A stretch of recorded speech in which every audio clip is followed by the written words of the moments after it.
আমি দেখলাম সব থেকে বেশি কমেন্ট হলো এইটাই যে এতদিন বিয়ে না করেছিলেন সিরিয়াস মানে এগুলো হচ্ছে কমন সেন্স। বিয়ে না করে ও কেমনে শ্বশুর আমি বাড়িতে থাকে? বিয়ে না করে কেমনে শ্বশুর বাড়িতে থাকে? আমি এটা আপনাদের এতটুকু তো বুঝতে হবে যে ভিডিওতে বারবার আমার শ্বশুর বাড়ি উল্লেখ হচ্ছে। আমি আমার শ্বশুর বাড়িতেই থাকি। আমি বিয়ের পর থেকেই আমার শ্বশুর বাড়িতে থাকি, অলমোস্ট 1.5 বছর প্লাস, তারও বেশি হবে আমার শ্বশুর বাড়িতে। না গাইস, ও আমার গার্লফ্রেন্ড, এখন আমার গার্লফ্রেন্ড। তো আচ্ছা, যাই হোক, এই জিনিসটা কেন ক্লিয়ার হন না? আমরা 1000 বার বলেছি আমরা হচ্ছিল হাজব্যান্ড ওয়াইফ, আমরা ম্যারিড। আমাদের কি এটা বলে দিতে হবে আমরা বিবাহিত? না, আমাদের প্রত্যেকটা ক্যাপশনে এটা দেওয়া উচিত। এটা হলো আমরা বিবাহিত।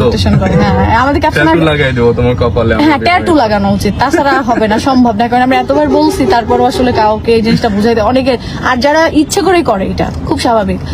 আর হেটার্স থাকবে, হেটার্সদের জন্য কোনো অভিযোগ নাই আমাদের। হেটার্সদের জন্য আরো বরং আমাদের মন থেকে দোয়া, মন থেকে ভালোবাসা।